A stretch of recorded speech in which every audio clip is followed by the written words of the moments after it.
1 ارب سے زیادہ تعداد میں عیسائی موجود ہیں. عیسائیوں کے گرجا گھر بھی موجود ہیں.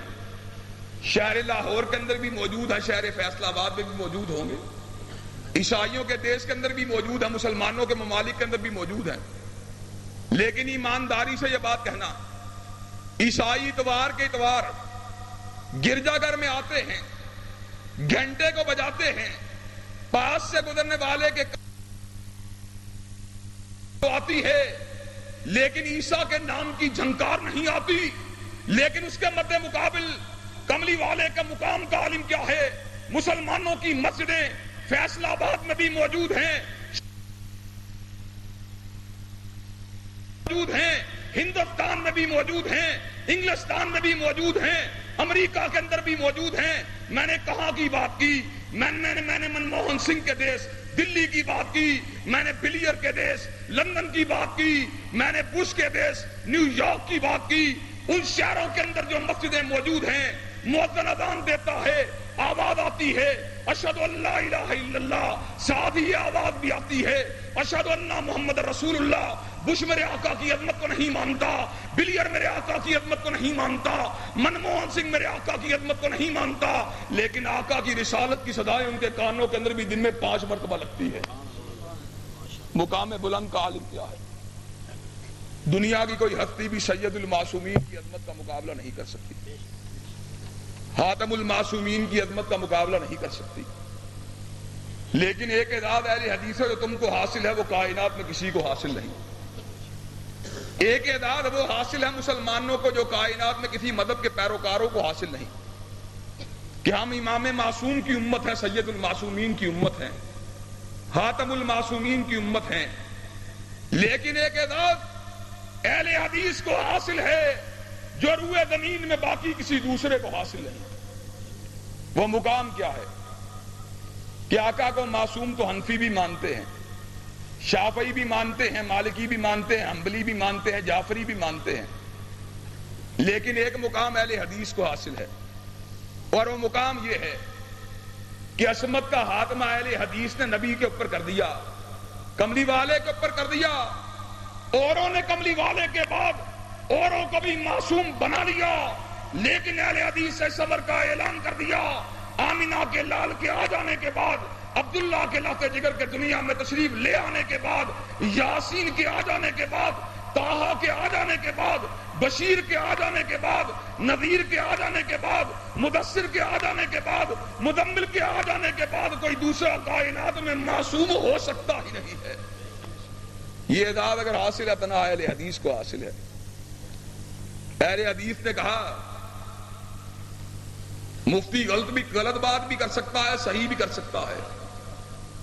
عالم کی بات میں غلطی بھی ہو سکتی ہے, عالم کی بات درست بھی ہو سکتی ہے, مجتہد کی بات غلط بھی ہو سکتی ہے, مجتہد کی بات درست بھی ہو سکتی ہے, فقیہ کی بات غلط بھی ہو سکتی ہے, درست بھی ہو سکتی ہے, خطیب کا خطبہ صحیح بھی ہو سکتا ہے, غلط بھی ہو سکتا ہے. لیکن رب نے غلطی سے پاک آمینہ کے لال کو کر دیا. آمینہ کے لال نے اپنی طویل و شب والی زندگی میں غلطی کو کھانا سیکھا ہی نہیں ہے. یہ اختلاف ہے, یہ فرق ہے اہل حدیث کا باقی تمام کے تمام مکاتب فکر سے.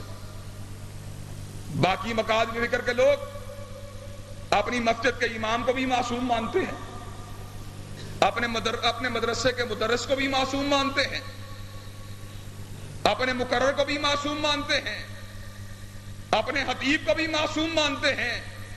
لیکن اہل حدیث معصوم اگر مانتا ہے تو آمینہ کے لال کو مانتا ہے, فاطمہ کے بابا کو مانتا ہے. اسی لیے ہم یہ بات کہتے ہیں ساری کائنات ایک طرف بلاتی ہو, محدث ایک طرف بلاتے ہوں, مجدد ایک طرف بلاتے ہوں, علماء ایک طرف بلاتے ہوں, فقہاء ایک طرف بلاتے ہوں, مفتیان ایک طرف بلاتے ہوں, کملی والا دوسری طرف بلاتا ہو, ساری کائنات کی بات کو ٹھکرا دیا جائے گا, مگر کملی والے کی بات پہ آج کو نہیں آنے دیا جائے گا. یہ اعزاز اگر حاصل ہے اہل حدیث کو حاصل ہے. اہل حدیث یہ بات کیوں کہتے ہیں؟ یہ اس لیے کہتے ہیں کملی والے نے خود یہ بات ارشاد فرما دی. کہا میں وادی بطھا میں لیٹا ہوا تھا, 2 فرشتے میرے پاس آئے. ایک فرشتہ دوسرے کو مخاطب ہو کر یہ بات کہنے لگا, ہوا کیا یہ وہی ہے؟ دوسرا کہنے لگا نام ہوا ہوا ہاں یہ وہی ہے۔ کہا اس کے بدن کی بڑی باتیں سنی ہیں، ذرا اس کو تولو تو صحیح۔ ترازو کو قائم کیا گیا، ترازو کے ایک پلڑے میں کملی والے کو ڈالا گیا، ایک پلڑے میں ایک آدمی کو ڈالا گیا۔ میرے آقا کا پلڑا زمین کے ساتھ باتیں کر رہا، دوسرا پلڑا آسمان کے ساتھ باتیں کر رہا۔ کہا اس کو 10 کے ساتھ تولو، میرے آقا کا پلڑا بھاری ہے۔ 100 کے ساتھ تولا گیا، میرے آقا کا پلڑا بھاری ہے۔ 1000 کے ساتھ تولا گیا، مدثر کا پلڑا بھاری ہے۔ 10,000 کے ساتھ تولا گیا، مزمل کا پلڑا بھاری ہے۔ 1,00,000 کے ساتھ تولا گیا، بشیر کا پلڑا بھاری ہے۔ 10 لاکھ کے ساتھ تولا گیا، نذیر کا پلڑا بھاری ہے۔ 1 کروڑ کے ساتھ تولا گیا، سراج منیر کا پلڑا بھاری ہے۔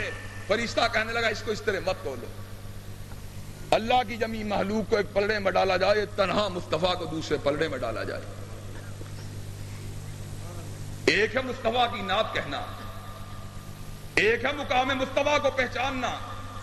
نعت اہل حدیث بھی کہتا ہے، اہل حدیث نعت کا منکر نہیں ہے، بلکہ ہم تو یہاں تک یہ بات کہتے ہیں کہ جس دن حسان نے میرے نبی کی منقبت کو بیان کیا، میرے نبی نے سمر کا اعلان کر دیا۔ جب حسان نے یہ بات کہی تھی، حجوت محمدن فاجبت عنہ وفی ذالک عند اللہ الجزاء، ابو سفیان تو نے میرے آقا کی ہجب کی، میں ان کی طرف سے جواب دوں گا، اور مجھے امید ہے نعت کہنے کی وجہ سے مالک مجھے اس بات کی جزا ضرور دے گا۔ کملی والے نے کہا تھا مالک نے اس کے بدلے تیرے لیے جنت میں محلات کو تعمیر کر دیا ہے۔ آقا کی نعت کہنا آقا کی نعت کہنا یہ بھی بڑی محبت کی بات ہے، بڑی عقیدت کی بات ہے، لیکن نعت کہنا اور بات ہے، مقام مصطفیٰ کو پہچاننا اور بات ہے، زلفوں کا ذکر کرنا اور بات ہے، مقام کو پہچاننا اور بات ہے۔ اس میں کوئی شک نہیں، آقا کی زلفیں اتنی سیاہ تھی، شب دیجور کی سیاہی ان کی سیاہی کا مقابلہ نہیں کر سکتی۔ آقا کا چہرہ اتنا تابناک تھا، وضحا کا اجالا میرے آقا کے چہرے کی تماوت کا مقابلہ نہیں کر سکتا۔ آقا کا سینہ اتنا کشادہ تھا، کائنات میں کوئی سینہ اس کی کشادگی کا مقابلہ نہیں کر سکتا۔ آقا کی نگاہ اتنی اعلیٰ تھی، کسی نگاہ کی تیزی ان کا مقابلہ نہیں کر سکتی۔ زبان اتنی اعلیٰ تھی، اس نے غلطی کو کھانا سیکھا ہی نہیں، لیکن اس کے بعد بھی یہ بات کرنی پڑے گی کہ مقام بھی اتنا اعلیٰ تھا، کوئی شخص ان کے مقام کا مقابلہ نہیں کر سکتا، اور مقام کے ساتھ بات بھی اتنی اعلیٰ تھی، کسی کی بات ان کی بات کا مقابلہ نہیں کر سکتی۔ حدیث بھی اتنی اعلیٰ تھی، کسی کی حدیث ان کی حدیث کا مقابلہ نہیں کر سکتی۔ فرمان بھی اتنا اعلیٰ، کسی کا فرمان ان کے فرمان کا مقابلہ نہیں کر سکتا۔ فیصلہ آباد کے اہل حدیثوں، اس امر کا اعلان کرنا ہوگا، پوری کائنات ایک طرف بلاتی ہو، کملی والا دوسری طرف بلاتا ہو، پوری کائنات کی بات کو ٹھکرا دیا جائے گا، مگر کملی والے کی بات پہ آج کو نہیں آنے دیا جائے گا۔ لوگ کملی والے کا نام تو لیتے ہیں۔ میں نے گزشتہ خطبہ جمعہ میں لاہور میں 8 کے قریب وجوہات بیان کی تھی جن کی وجہ سے لوگ میرے آقا کی سنت کو نہیں مانتے۔